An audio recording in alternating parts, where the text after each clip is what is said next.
कि यहाँ से 50-50 कोस दूर गांव जब बच्चा रात को रोता है तो माँ कहती है बेटे सो जा नहीं तो गब्बर सिंह आ जाएगा। रुपहले पर्दे पे शोले का गब्बर सिंह हो या मुकद्दर का सिकंदर का दिलावर। क्या मेरे को इधर देख के तेरे ऊपर बिजली गिर पड़ी क्या? तूने सोचा होगा दिलावर को लग गई होंगी 2-5 साल की, दिल खोल के मोहब्बत कर डालो, कौन रोकेगा अपने को? स्क्रीन पर एंट्री होते ही लगता था कि पूरे पिक्चर हॉल के अंदर एक दहशत सी छा गई।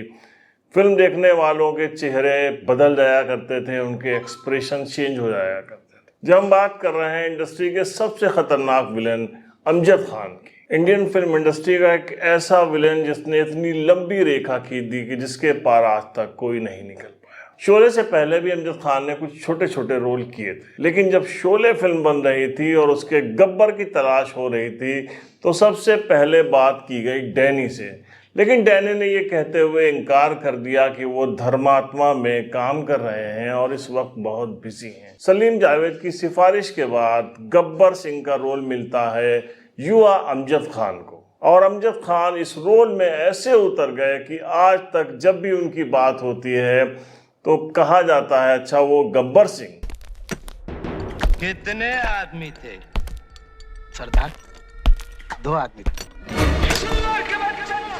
जिस तरीके से पृथ्वीराज कपूर अकबर के किरदार में उतर गए थे वैसे ही कुछ किया अमजद खान ने गब्बर सिंह के रोल में, और उसके बाद वो अमर हो गए। शोले के बाद अमजद खान रातों रात स्टार बन गए, उनके पास फिल्मों की झड़ी लग गई और उन्होंने एक साथ कई फिल्में साइन कर ली। ये अमजद खान की क्वालिटी थी कि उन्होंने जहां अमिताभ बच्चन के साथ कई फिल्मों में एज अ विलन का रोल चूज किया था, वहीं उन्होंने शतरंज के खिलाड़ी जैसी फिल्म भी साइन की थी। तुम रे घोड़न मोरे द्वार से जो निकसे। साल 1976 15 अक्टूबर का दिन अमजद खान अपनी गाड़ी से मुंबई से गोवा जा रहे थे। फिल्म की शूटिंग होनी थी वहां पर द ग्रेट गैम्बलर की। रास्ते में अमजद खान की गाड़ी का एक भयानक एक्सीडेंट होता है जिसमें उनको बहुत गहरी चोट आती है। उनके रिब्स जो हैं वो कई जगह से फ्रैक्चर होते हैं और लंग्स उनका पंचर हो जाता है क्योंकि रिब्स उसमें घुस गई थी। उनकी जान बचाना मुश्किल था, डॉक्टरों ने इनकार कर दिया था, लेकिन ऊपर वाले के करम से अमजद खान की जान बच गई। अमजद खान व्हील चेयर पे लंबे समय तक रहे, मगर डॉक्टरों के द्वारा दी जा रही दवाओं से उनका शरीर जो है वो फूलना शुरू हो गया। डॉक्टर्स ने कहा था कि एक वक्त आएगा जब इनका वेट कई गुना ज़्यादा हो जाएगा। अमजद खान बहुत विचलित हो गए, फाइनेंशियली भी बहुत परेशान हो गए। ऐसे में उनके दोस्त अमिताभ बच्चन आगे आए और उन्होंने अमजद खान की बहुत मदद की। अमजद खान की वापसी होती है और उसी दमदार तरीके से वापसी होती है। चरस परवरिश, गंगा की सौगन, कस्मे वादे, मुकद्दर का सिकंदर, मिस्टर नटवरलाल, सुहाग, कालिया, सत्ते पे सत्ता और धर्म कांटा का भवानी, अलग अलग किरदारों में ऐसा खतरनाक रोल कर रहे थे अमजद खान। नहीं ठाकुर नहीं, ऐसा कभी नहीं हो सकता। हम पुलिस के आगे हथियार नहीं डालेंगे। ठाकुर तुमने खुद हमको सबक सिखाया था कि सीने पे गोलियां खाओ लेकिन किसी के आगे सर मत झुकाओ। कि वो दिलो दिमाग पे छा गए थे। उनको देखते ही लोग अपने बच्चों को छुपा लिया करते थे।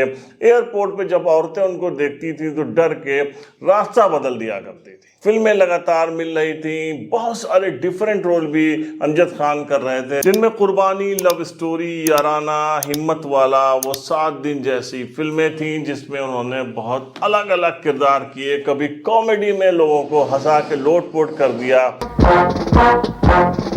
दादा राम राम, मेरा नाम है पीपी माल पानी। जिसके पास ज्यादा माल होता है उसका सारा पानी उतार देता हूँ। तो कभी कैरेक्टर रोल से लोगों को बहुत प्रभावित किया। वैसे बोलते हमने मुंह खोला, तुमने मारना शुरू कर दिया। खामखा ये हाथ हमको अपने यार पे उठाना पड़ा। अरे हमारा हाथ टूट काहे नहीं गया?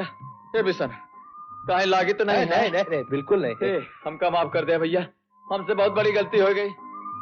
अब पागल है क्या? दोस्त की मार कभी लगती है?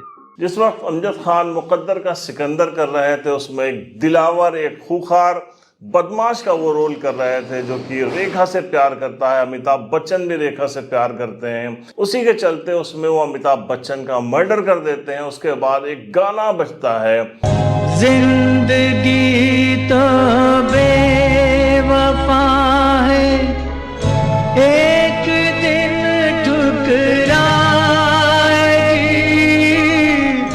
मौत महबूबा है। ये गाना यूं तो अमिताभ बच्चन पे पिक्चराइज हुआ था, लेकिन जब ये गाना बजता है उसके बाद अमजद खान भी फूट फूट कर रो दिए थे, क्योंकि उनको पता था कि उनको जिस रोग ने पकड़ लिया है उससे आने वाले वक्त में उनके ऊपर बहुत कुछ बीतने वाला है। हो सकता है उनकी लंबी जिंदगी ना रहे, क्योंकि उन्होंने अपने सामने ही अपने वालिद यानी जयंत को तड़पते तड़पते मरते देखा था। हम बताते चले कि उनके जो वालिद, उनके पिताजी थे जयंत, वो भी बहुत ही खतरनाक तरीके के विलेन थे।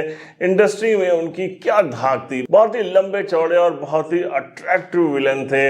यूं तो उन्होंने बहुत सारी फिल्में एज अ विलेन की थी, लेकिन एक फिल्म आपको याद दिलाते हैं, दिलीप कुमार की संघर्ष। उसमें भवानी प्रसाद का रोल था, जो बनारस का पंडा का रोल किया था उन्होंने। क्या जमे थे उस खतरनाक रोल के अंदर कि लोग आज तक भी उसको भुला नहीं पाए। तुम लोग चिंता न करो, मैं आज ही अपने आदमी शंकर की तलाश में चारों तरफ दौड़ाता, और जब तक उसे ढूंढ न निकालूंगा मुझे चैन न मिलेगा। संघर्ष के अलावा मधुमती, अमर, नाज़नीन, दो रास्ते, मेरा गांव मेरा देश जैसी कई फिल्मों में यादगार रोल करने वाले जैन जब सिर्फ 56 साल के थे तो बहुत ज्यादा सिगरेट और सिगार पीने से उनके गले में कैंसर हो गया था।